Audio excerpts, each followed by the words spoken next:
Այն, որ տարբեր երկրների խորհրդարաններում երբեմն ծեծկրտուք է լինում, գաղտնիք չէ։ Համացանցում ևս ժամանակ առ ժամանակ հայտնվում են նման կադրեր, բայց այդ հարցում մեր խորհրդարանականները հավասարը չունեն։ Քաշքշուկ, փոխադարձ սպառնալիքներ, հայհոյանքներ։ Իրավիճակին Լոս Անջելեսից հետևել է Ռաֆայել Մնացականյանը։ Ռաֆայել, խնդրեմ։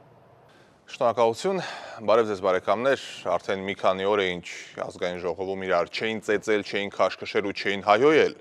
Ինչ խոսք նման դեպքերում ասում են դա անդոր էր փոթորիկից առաջ։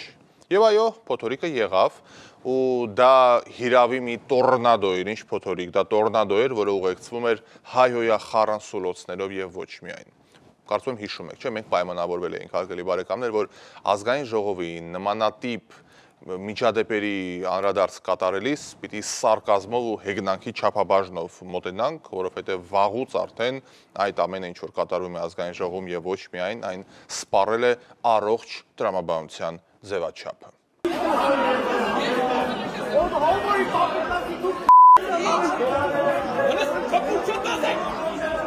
Դե այո, տեսախցիկների առաջ ես վերջերս չէին հայոյել, դա էլ եղավ, էլի, բարեկամներ, ես չեմ զարմանում, որովհետև մեր ազգային ժողովում տեսախցիկների առաջ ուղիղ եթերում երկրի վերնախավին են գնդակահարել։ Հայհոյանքները ինչ է որ մի հատ էլ ազգովի ինչ որ վատ ենք մենք զգում։ Մեր ազգային ժողովում այդպիսի բաներ են եղել, բայց առնվազն ազգովի միասնաբար նողկում ենք, որովհետև այս դեմքերն ու դեմքերը իմ, ձեր, մեր երեխաների, մեր ծնողների, մեր տարեցների կյանքի որակն են, չէ, թելադրում։ Ազգային ժողովն է մեծ հաշվով երկրի օրակարգ թելադրող մարմինը, մենք պարլամենտական երկիր ենք, հիշեցնում եմ, էլի, բայց պարլամենտարիզմը եւ գողապետությունը ձեռքի բռնած դաշինք են կազմել ու ժողովրդի բարեկեցությանը կարծես թե հայտարարում են impeachment։ Ով մեզ, ինձ, իմ թիմակիցներին կամ որևէ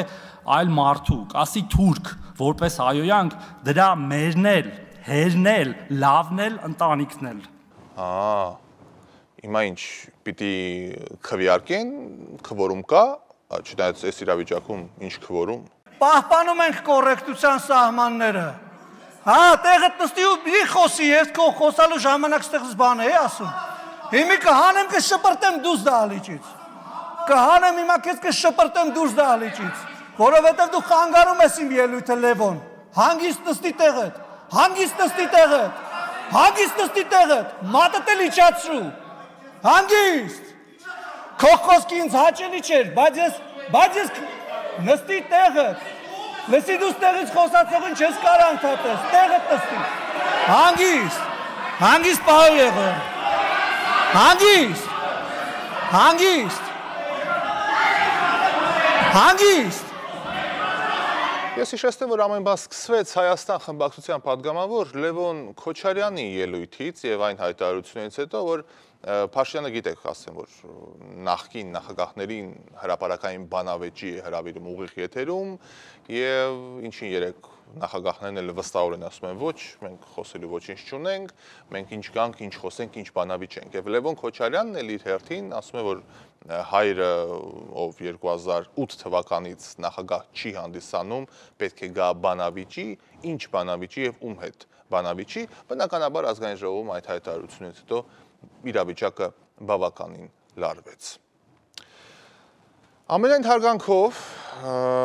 բայց այս ամբողջ տխուր իրավիճակում, հարգելի հայրենակիցներ, դուք կամ ձեզնից գոնե շատ-շատերը իրենց մեղքի չափաբաժինը ունեն։ Եվ հիմա փորձեմ բացատրել, թե ինչու։ Այս ազգակործան տեսարանների համար ամեն մեկը ձեր չափաբաժին պատասխանատվությունն է կրում։ Այս էժանագին սադրանքների, այս անկում խոստացող պահվածքի համար մենք որոշակի պատճառահետևանքային կապ ենք նկատել։ Տարիներ առաջ, երբ ձևավորում էինք ազգովի մեր խորհրդարանը, խոսքս 2021 թվականից հետո, զարգացումներն էին,